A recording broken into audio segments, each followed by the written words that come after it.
In this video, I want to look at Russia's expectations about the duration of the war in Ukraine. Are they preparing for a quick war or for a long war? That is an important question if you want to understand the Russian strategy and what they are trying to achieve on the battlefield. And frankly, the answer is not super obvious. There are things that point in both directions. But the way I see it, Putin is still betting on a quick war. And that's actually in opposition to what most other analysts say, because they tend to believe that Russia is now preparing for a long war. So let's talk about it. Maybe the best way to start is to define what I mean by a quick or a long war. I think it makes sense to say that a quick war is one that will be finished within the next, say, 6 months, because that means that a quick war is one that will be solved sort of within the circumstances that we have now. So that is during the winter or during the spring. And then we can say that a long war is anything that goes into the summer and beyond that. So that's what I mean by a quick and a long war. A long war is anything between 6 months and several years. So what do these two scenarios look like in practice? I think we can make a pretty good description of both. Actually, the long war scenario is the one where Russia uses some of their mobilized soldiers to sort of stabilize the front lines over the winter so they can get an operational pause and then prepare for a new offensive in the spring. So this would mean that Russia prepares for the war to take a long time because first there's going to be a break and then it's going to intensify again. And Russia's plan is then not to actually start winning the war in the current circumstances, but to sort of wait for when they are ready for the big offensive. So all that will definitely take longer than 6 months. On the other hand, the scenario for the quick war is where they basically just throw all their resources into the fight right away. So in this scenario, they don't have the patience to wait. And I must admit that I have been unsure what strategy they would choose. Would they go for scenario 1 or scenario 2? Because I think there are indications of both, actually. So the answer depends on how you look at it. So we just haven't had enough data to say for sure. So in my video, for example, about what to expect for the war during the winter, I mostly described scenario 1 as the most likely. But if you go further back to my video about the mobilization that I made back in September, then I was more leaning towards scenario 2. And I think the reason why this is a difficult question is that there are different logics at play. So if you ask military experts in the West what they think Russia's plan is, then most of them will say scenario 1. Because from a military point of view, it makes sense that Russia would want to stop the Ukrainian progress and then stabilize the front line and prepare for a massive offensive when they're ready. So I think that there is a military logic that says that scenario 1 is the best choice for Russia. But then there's also a political logic. And here I think scenario 2 looks more likely.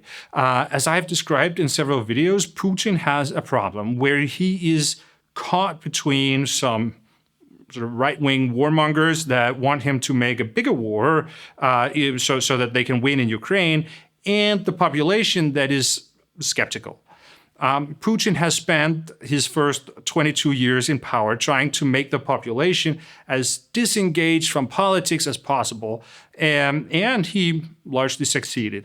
So basically, the rules of the game were that the population would not interfere in Putin's politics, but then he would also not interfere in their personal lives, and he would deliver some predictability and sort of a decent level of economic progress. So Russians could travel and they could build businesses and generally do whatever they wanted as long as they stayed away from politics. And this worked great for Putin right up until the war. But now the problem for Putin is that he has broken his part of the contract with the people. Like, Russians no longer have economic progress or predictability, and they can't travel or do business with other countries. And since September, he is also asking Russian families to send their young men to die in a war that many of them don't particularly care about. And that is why in previous videos I've talked about Putin's need for making the war sustainable in a societal sense of the word. He needs the Russian people to be willing to sacrifice for the cause. And that means that they now have to be excited about politics, so not disengaged anymore. And that is difficult because it means that he now has to reverse basically 22 years of his politics in a matter of months. And Putin is not really sort of a charismatic kind of speaker that knows how to arouse passion in a crowd. So that's just not his style. So he's not like Hitler or Mussolini in that regard. If you're interested in this question, I highly recommend you listen to my interview with Brian Taylor, where he talks about this point that the Russian system today does not have a state ideology. And that is actually a problem for Putin now, that he wants people to sacrifice for a cause. So the point I'm getting to is that in the long run, it is unsustainable for Putin to keep breaking the social contract with the Russian people that keeps himself in power. Like, either he needs the war to end so that he can get back to the old way where people are disengaged from politics, or else he needs sort of a new kind of social contract where people are passionate about politics and they are willing to sacrifice for victory. So if you take these things and you put them into the context of the question of a long or a quick war, then I think there are certain indicators that we would expect to see for each scenario. So let's take scenario one. If this is Russia's strategy, that they are preparing for a long war, then I would expect to see a couple of things. First, I would expect them to have a mostly defensive posture on the battlefield. Like, this way they can sort of stall the front lines over the winter with the lowest possible number of soldiers so that they can have more soldiers that they can train and prepare for an offensive at a later point.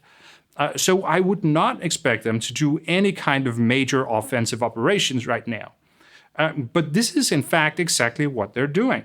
Like, Russia has launched some very ambitious attacks, especially in the Donetsk part of the front line, and they are taking big losses. And this means that they are consuming their mobilized soldiers at a very high pace. And it seems likely that they will have to do another round of mobilization in a couple of months, basically just to replace the losses. Then second, if Russia is planning on the long war scenario, I think we should expect them to have, let's say, an economical approach to the use of their most expensive weapons, like high-precision missiles. Because these missiles will be valuable when they launch their offensive at a later point. But that's obviously not what is happening. Like, Russia is rapidly consuming their high-precision missiles to hit the Ukrainian infrastructure and to create an effect right here and right now, just in time for the winter. So chances are that when we get to the other side of the winter, then they won't have this capability anymore, at least not unless they can get some more missiles from Iran. And while I'm on this topic of these missiles, I just want to address a quick question that I'm getting a lot. We've now been talking for months about how Russia is running out of these missiles, so people are beginning to ask how they can keep having more. But here's the thing. If Russia had 100% of these missiles when the war began, then the question from the beginning was how many percent would they be willing to use in Ukraine? Because they have to keep some of them in reserve for the case that they get into a war with NATO. So maybe they wanted to keep 50% in reserve, maybe 30%. And what we're seeing now is basically just that Russia keeps lowering this number. And at this point, it frankly just looks like they have decided that they can go all the way to zero and just use all their missiles. That they don't need a reserve because they don't think NATO is going to attack. And it's apparently very important to hit the Ukrainian power grid. So that's what we're seeing. Russia is using their reserves of these missiles, and it seems unlikely that they will have a significant number to use in a big offensive in, say, April or May. And the third thing I would expect to see if Russia has chosen to go for the long war scenario is a political effort to engage the public. Because Putin needs to redefine the social contract to get people on board with an ideological project where they are willing to sacrifice for the cause, to sacrifice their own life or the lives of their family members. But when I follow the Russian news, that's not what I see. Like, Putin is not out there doing passionate speeches or trying to get people to take action. Like, on the contrary, everything still looks more or less the same as before. Like, the propaganda machine is still basically churning out stories about how everything is fine and there is no need to worry because the special military operation is in good hands and the partial mobilization is over, so people have nothing to be concerned about. Like, this is exactly the opposite of trying to redefine the social contract into something that is sustainable for a long war. So my point is that I think the indicators suggest that Putin is still betting on a quick solution to the war. Like, he's burning off his most expensive high-precision missiles on something that will only have an effect during the winter, and he is committing the mobilized soldiers to offensive actions where the attrition rate is high. And at the same time, he's not creating the domestic conditions that are necessary to consistently replace the soldiers that they lose. So the only way this makes sense is if Putin believes the war will end before he needs to do another round of mobilization. So my expectation now is that Putin is going for scenario 2, that he's going to throw everything he has into the war in the coming months in an attempt to get a quick win over the winter. And of course, this won't work. We are already seeing the contours of protests in Russia against the war among mothers and wives of the mobilized soldiers, and this is likely to intensify. A new poll just showed that only 25% of Russians now support the continuation of the war, and this number is down from 57% back in July. So there is clearly a declining support for the war in Russia. So when we get into the spring and Russia has used most of their sophisticated weapons and they need to mobilize hundreds of thousands of more Russian men, then I think we can see quite a bit of turmoil in Russia. But first, there's going to be a couple of months where they are going to push really hard for a resolution in Ukraine. And this means that I think most Western military analysts are wrong when they predict that Russia is going for scenario 1. I think they're looking at the military logic, and then they think that Russia is going with scenario 1 because that's what they would have done. But I just don't think it fits what Putin is actually doing and the indicators that we have. Okay, I will end it here. If you found the video useful, please give it a like. It's a big help. And also remember to subscribe to the channel and click the bell icon to get notifications when I upload a new video. Thank you very much for watching, and I will see you again next time.